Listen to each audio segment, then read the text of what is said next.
Action mode पर आए मुख्यमंत्री पुष्कर सिंह धामी। अधिकारियों को यात्रा के लिए पुख्ता व्यवस्थाएं करने के निर्देश। कहा, चारों धामों में रहनी चाहिए 24 घंटे बिजली। चुनाव में हार के बाद कांग्रेस की तैयारी। बैठक में हुआ मंथन। 10 लाख नए सदस्य बनाकर अपनी ताकत बढ़ाएगी पार्टी।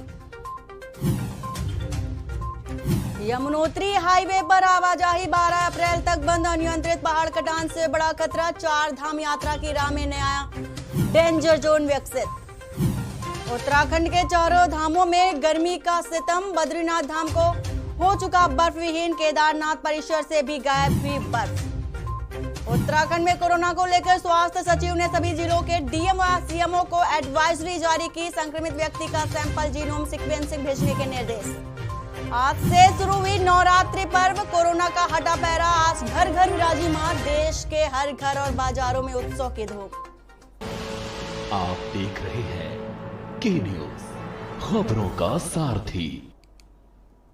नमस्कार, मैं हूं वंदना पांडे और आप देख रहे हैं के न्यूज इंडिया। खबर की शुरुआत चंपावत से करेंगे और चंपावत से खबर बता रहे हैं जहां पर नवरात्रि की धूम मची हुई है।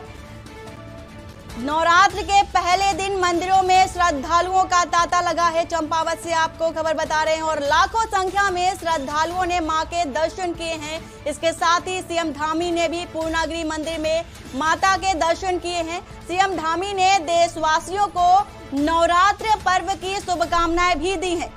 तो चंपावत से खबर बता रहे हैं आपको। जिले के टनकपुर में मां पूर्णागिरि का मंदिर स्थित है जहां पर पुष्कर सिंह धामी ने माता के दर्शन किए हैं और पूरे देश में नवरात्र पर्व को धूमधाम से मनाया जा रहा है। आज से चैत्र के नवरात्र की शुरुआत हो चुकी है।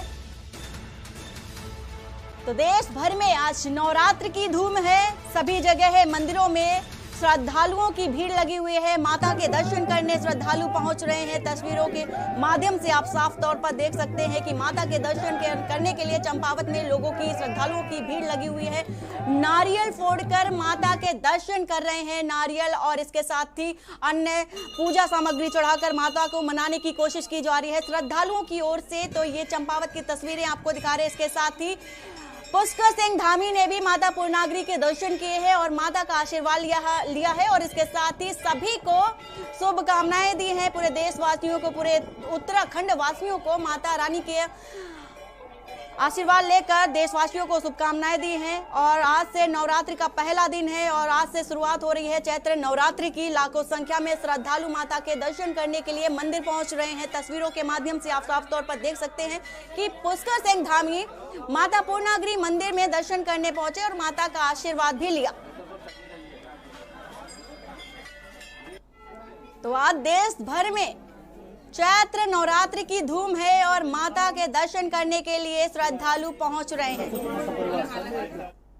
लक्सर में भी माता के दर्शन करने के लिए श्रद्धालु पहुंच रहे हैं और आज से चैत्र नवरात्र की शुरुआत हो रही है। माता के दर्शन करने के लिए श्रद्धालुओं की भीड़ उमड़ रही है और इसके साथ ही शहर के चारों ओर भक्तिमय वातावरण भी बना हुआ है। लक्सर से भी आपको वो तस्वीरें दिखा रहे हैं जहां पर माता के दर्शन करने के लिए श्रद्धालु पहुंच रहे हैं। पूरा भक्तिमय वातावरण हो चुका है और आज से 9 दिन तक के मां दुर्गा की आराधना की जाएगी। तो आज से चैत्र नवरात्र की शुरुआत हो चुकी है और इसके साथ ही देहरादून और उत्तराखंड के अलग अलग जिलों में माता के मंदिरों में श्रद्धालु पहुंच रहे हैं और माता के दर्शन करने के लिए, उनका आशीर्वाद लेने के लिए श्रद्धालु मां के दरबार में पहुंच रहे हैं। तस्वीरों में आप साफ तौर पर देख सकते हैं। लक्सर की तस्वीरें आपके सामने हैं। तो आज से चैत्र नवरात्र की शुरुआत हो चुकी है और सभी जगह मंदिरों में माता के दर्शन करने के लिए श्रद्धालु पहुंच रहे हैं। अलग अलग जिलों में अलग अलग आस्था के साथ माता के दरबार पहुंच रहे हैं। इसके साथ ही मैं आपको यह भी बता दूं कि कोरोना काल के बाद की ये पहली तस्वीरें हैं जब मंदिरों में भीड़ उमड़ी है। माता के दर्शन करने के लिए श्रद्धालु पहुंच रहे हैं। ये आस्था भी बनी हुई है। हालांकि पहले भी आस्था बनी हुई थी लेकिन मंदिर नहीं जा सकते थे श्रद्धालु कोरोना के चलते, लेकिन अब जैसे ही कोरोना खत्म हुआ है और पाबंदियां हटी हैं, इसके साथ ही लोग मंदिरों में दर्शन करने पहुंच रहे हैं। फिलहाल यहाँ पर वक्त हो चला एक छोटे से ब्रेक का, जल्द हाजिर होते हैं। आप देख रहे हैं के न्यूज, खबरों का सारथी।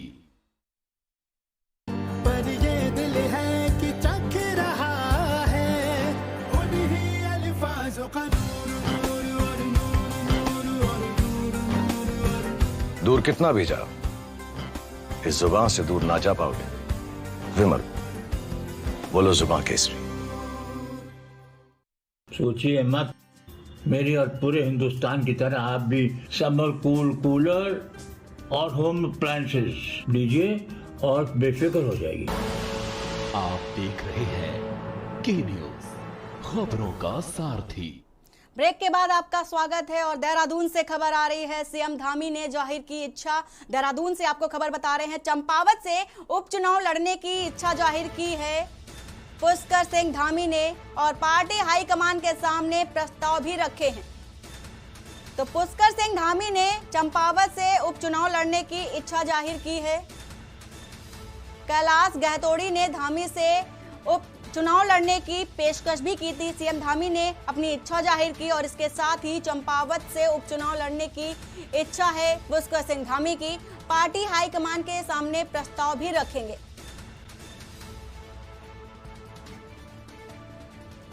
तो पार्टी हाईकमान के सामने पुष्कर सिंह धामी इस बात का प्रस्ताव भी रखेंगे और उन्होंने अपनी इच्छा जाहिर की है चंपावत से उपचुनाव लड़ने की। हालांकि कैलाश गहतोड़ी ने पहले ही कहा था कि वो चंपावत से चुनाव लड़ लें। उन्होंने इस बात का प्रस्ताव भी दिया क्योंकि वो कैलाश गहतोड़ी विधायक है चंपावत से। तो पुष्कर सिंह धामी ने ये इच्छा जाहिर की है और उन्होंने कहा है कि इस बात का जो प्रस्ताव है वो हाईकमान के सामने रखेंगे।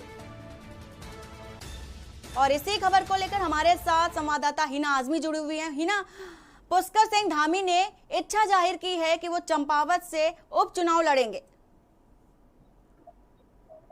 जी बिल्कुल वंदना, जिस तरीके से जो है 10 मार्च को परिणाम आए थे उत्तराखंड विधानसभा चुनाव के और एक तरफ तो जहां भारतीय जनता पार्टी ने प्रचंड बहुमत के साथ सरकार बनाई थी और वहीं दूसरी तरफ जो प्रदेश के मुखिया थे पुष्कर सिंह धामी खटीमा से अपनी जो है सीट हार गए थे और इसके बाद लगातार जिस तरह से उनके व्यवहार को देखते हुए कई सारे विधायकों ने जो है उनको अपनी सीट देने की पेशकश की थी। तो उसमें से ही एक थे कैलाश गहतोड़ी जो कि चंपावत के विधायक हैं और लगातार वो उसी दिन से जिस दिन परिणाम आए थे लगातार अपनी सीट को देने की पेशकश रख रहे हैं मुख्यमंत्री पुष्कर सिंह धामी के सामने।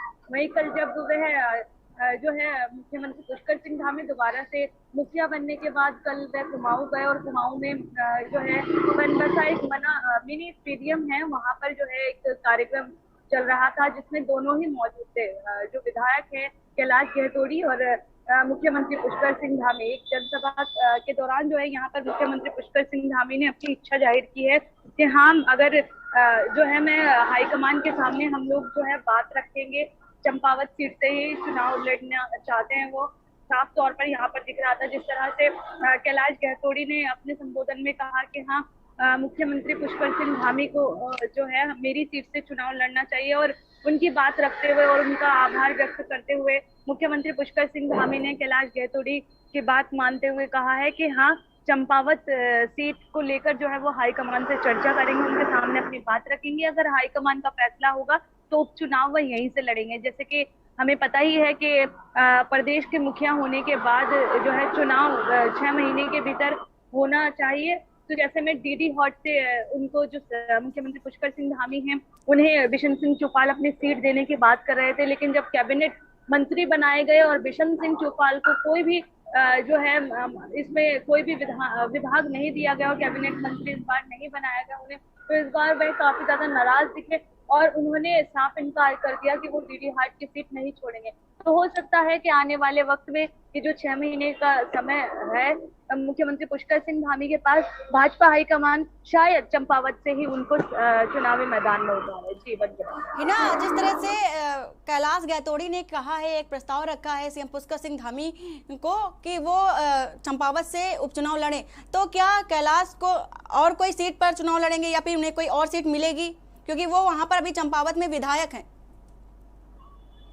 जी बिल्कुल वंदना, जिस तरह से वो भले ही व्यवहार के चलते हुए मुख्यमंत्री पुष्कर सिंह धामी की अपनी सीट छोड़ना चाह रहे हैं, लेकिन जैसे कि वो अपनी सीट जीत चुके हैं और काफी ज्यादा जो है वोटों से कैलाश गहतोड़ी अपनी सीट जीते हैं और एक जीता हुआ कैंडिडेट अगर अपनी सीट छोड़ना चाहता है तो कोई ना कोई बड़ी बात जरूर होगी।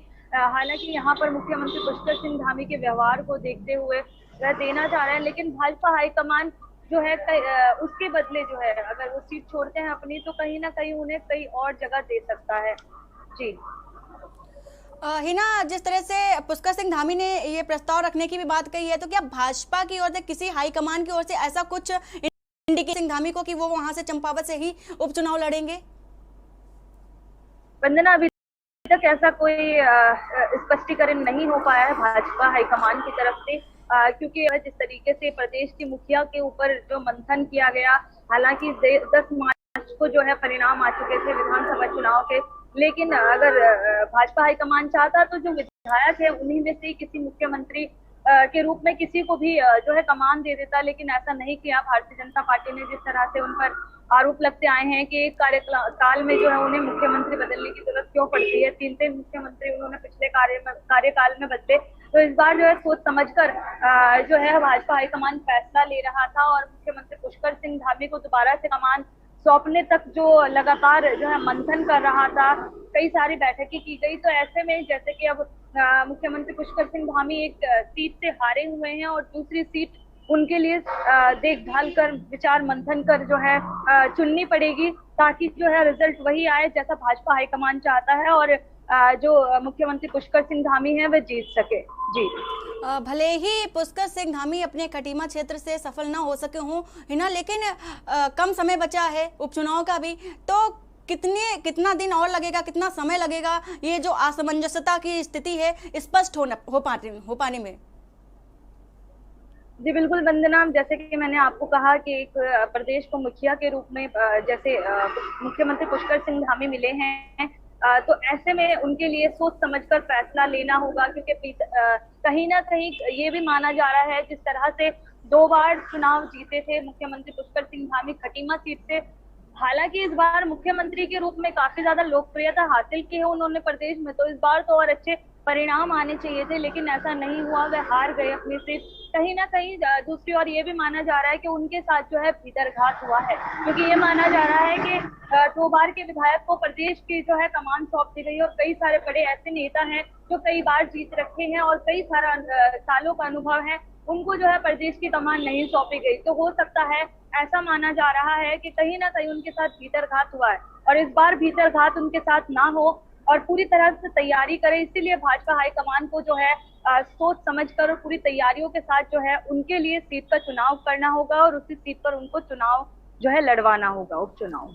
जी हिना, पूरी जानकारी देने के लिए आपका शुक्रिया। तो यहाँ पर देहरादून से आपको खबर बता रहे हैं, जहाँ पर चंपावत से उपचुनाव लड़ने की इच्छा पुष्कर सिंह धामी ने जाहिर की है और उन्होंने कहा है कि ये प्रस्ताव हाईकमान के सामने रखेंगे। कैलाश गैतोड़ी ने भी उन्हें प्रस्ताव रखा था कि वो चंपावत से ही उपचुनाव लड़े। और यहाँ रुकते एक छोटे से ब्रेक के लिए, जल्द हाजिर होते हैं। आप देख रहे हैं के न्यूज, खबरों का सारथी। पर ये दिल है कि चख रहा है उन्हीं अल्फाज़ों का दूर कितना भी जाओ, इस जुबान से दूर ना जा पाओगे। विमल, बोलो जुबान केसरी। सोचिए मत, मेरी और पूरे हिंदुस्तान की तरह आप भी समर कूलर और होम अप्लायंसेस लीजिए और बेफिक्र हो जाएगी। गोल्डी हिंग का तड़का लगे तो सभी दबा के खाते हैं। गोल्डी हिंग, कण कण में जान। सड़क से संसद तक होगा चिंतन, मैं करूंगा राजनीति का समुद्र मंथन। बात गांव की पंचायत से लेकर देश की सियासत तक मैं लेकर जाऊंगा आपको हर मुद्दों की तक। मैं उठाऊंगा आपकी आवाज, सरकार से करूंगा आपके सवाल। सरकार के दावों की होगी पलटा, मैं बताऊंगी आपको खबरों का आंखों देखा हाल। जनता के मुद्दों को उठाते हैं हम, हकीकत से रूबरू करवाते हैं हम। मैं करूंगी सबके हक और हुकूक की बात, खोलूंगी सियासत के नए नए राज। आपकी कसौटी पर उतरेंगे खरे, हम हैं खबरों के सारथी। आप देख रहे हैं के न्यूज, खबरों का सारथी।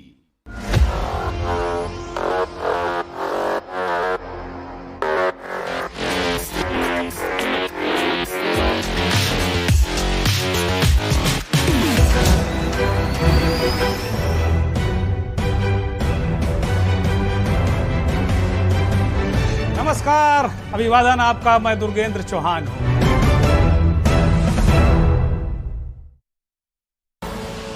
आप देख रहे हैं के न्यूज, खबरों का सारथी। ब्रेक के बाद आपका स्वागत है। खबर देहरादून से है, जहां उत्तराखंड में 10 मार्च को विधानसभा चुनाव की मतगणना होने के बाद भारतीय जनता पार्टी ने राज्य की 70 विधानसभा सीटों में से 37 जीतकर अपनी सरकार बनाई। तो कोई पुष्कर सिंह धामी ने मुख्यमंत्री के रूप में अपना दूसरा कार्यकाल शुरू किया। 21 मार्च को मुख्यमंत्री के साथ साथ कई मंत्रियों ने शपथ ली और जिसके बाद 29 मार्च से 3 दिन का विधानसभा सत्र भी बुलाया गया। इस विधानसभा चुनाव में विपक्ष की भूमिका में कांग्रेस 19 सीटों के साथ है, लेकिन अभी तक कांग्रेस ने अपना नेता प्रतिपक्ष नहीं चुना है। पीसीसी के पदाधिकारियों का कहना है कि केंद्रीय नेतृत्व ही हमारे नेता प्रतिपक्ष का चुनाव करेगा, जो कि जल्द किया जाएगा।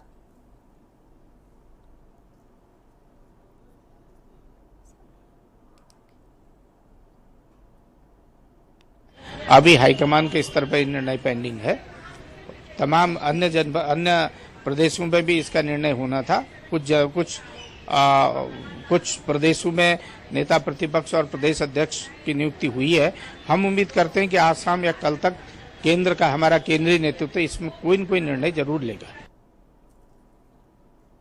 खबर मसूरी से है, जहां कैबिनेट मंत्री गणेश जोशी ने माल रोड का निरीक्षण किया और उसके बाद नगरपालिका परिषद के सभागार में जल संस्थान मसूरी, वन प्रभाग देहरादून, विकास प्राधिकरण, जल निगम, वन विभाग, स्वास्थ्य विभाग और इसके साथ ही संबंधित विभागों के साथ बैठक कर शहर के विकास कार्यों में को लेकर उन्होंने जानकारी भी दी। इस दौरान अधिकारियों से संतुष्ट जवाब न मिलने पर जमकर फटकार भी लगाई और 15 दिनों के भीतर फिर बैठक कर कार्यों की गति को लेकर समीक्षा करने की बात कही।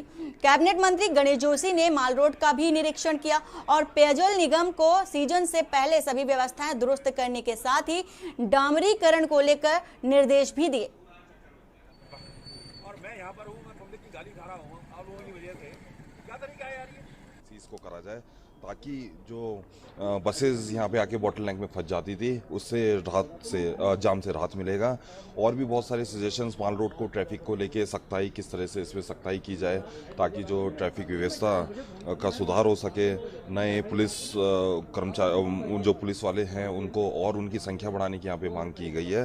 साथ ही जितनी भी डंपिंग हमारा रोड साइड पड़ा हुआ है, आप देखेंगे कि रोड के किनारे इतना सारे वो पड़े हुए हैं, बिल्डिंग मटेरियल पड़ा हुआ है, इसको हटाने के कड़े निर्देश इन लोगों को किया गया है।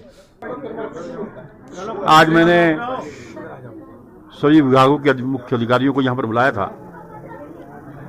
और जो एक मसूरी की जो पेयजल योजना जिसको यमुना से पानी ला रहे हैं, उसकी डिस्ट्रीब्यूशन लाइन के कारण सबसे ज़्यादा दिक्कत मसूरी वासियों को आ रही है। अभी मैंने 2 दिन पूर्व इनके एमडी सारे अधिकारी अपने विधानसभा में बुलाए थे। आज खुद मैं माल रोड यहाँ का निरीक्षण करते हुए फिर मैंने यहाँ पर बैठक ली है।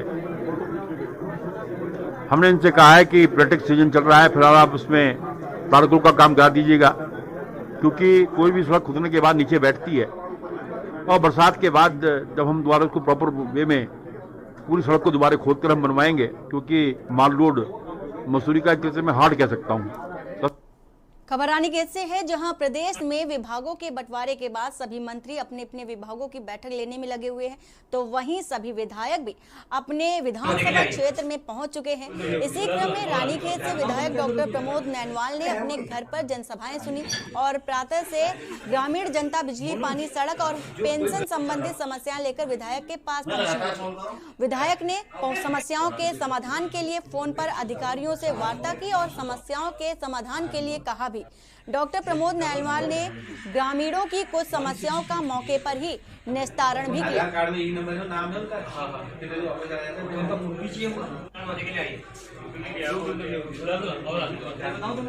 आज क्षेत्र में आना हुआ, क्षेत्र के में पेयजल, शिक्षा, स्वास्थ्य से संबंधित जो समस्याएं ग्रामीणों की थी, हमारे जनता की थी, उनसे रूबरू हुए और अधिकारी को फ़ोन करके त्वरित गति से इन समस्याओं के निदान के लिए निर्देश किया।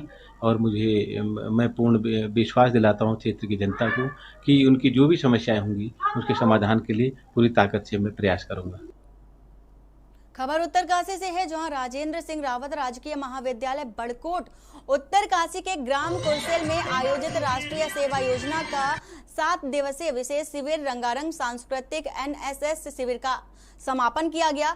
यमुना घाटी के दूरस्थ गांव कुरसेल में 56 छात्र छात्राओं ने NSS शिविर में प्रतिभाग किया।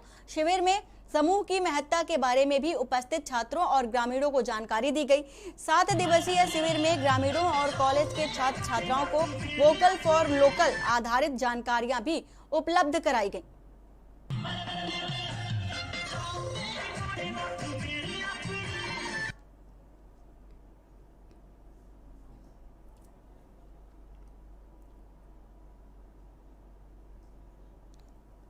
तो वोकल फॉर लोकल की जानकारी दी गई है छात्र छात्राओं के साथ ही ग्रामीणों को, और महाविद्यालय में NSS के छात्रों को जानकारी दी गई। NSS का शिविर लगाया गया जिसमें छात्र छात्राओं को जानकारी दी गई और ग्रामीणों को भी इस बात से अवगत कराया गया और उनको वोकल फॉर लोकल की जो जानकारी है, जागरूकता है, वो दी गई। खबर पौड़ी से है, जहां जिले की चौबट्टा खाल विधानसभा में स्थित पूर्व मुख्यमंत्री त्रिवेंद्र सिंह रावत के गांव के पास जवाहर नवोदय विद्यालय खैरासेन में परीक्षा पर चर्चा 2022 विषय को लेकर प्रधानमंत्री नरेंद्र मोदी के मोदी मंत्र को विद्यार्थियों, अध्यापकों और गणमान्य नागरिकों ने सुना। वहीं इस अवसर पर क्षेत्रीय उप जिलाधिकारी संदीप कुमार भी कार्यक्रम में मौजूद रहे और बच्चों का हौसला भी बढ़ाया।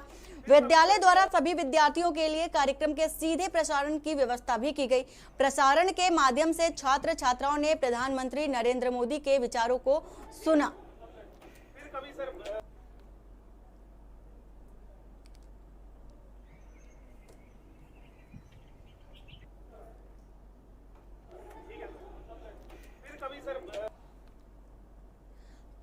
तो नवोदय विद्यालय के विद्यार्थियों ने PM मोदी की बातें सुनी और उन्हें अनुसरण भी किया। विद्यार्थियों और अध्यापकों के साथ ही गणमान्य नागरिक भी प्रधानमंत्री नरेंद्र मोदी की बात को ध्यान से सुना। नवोदय विद्यालय में विद्यार्थियों ने प्रधानमंत्री नरेंद्र मोदी की बात सुनकर के उनको अनुसरण भी किया। पौड़ी से आपको खबर बता रहे हैं, जिसमें कई विषयों पर चर्चा की गई और प्रधानमंत्री नरेंद्र मोदी ने उन्हें जागरूक भी किया।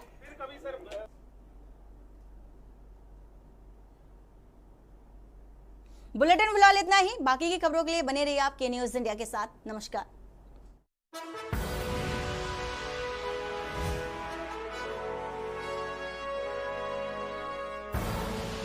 आप देख रहे हैं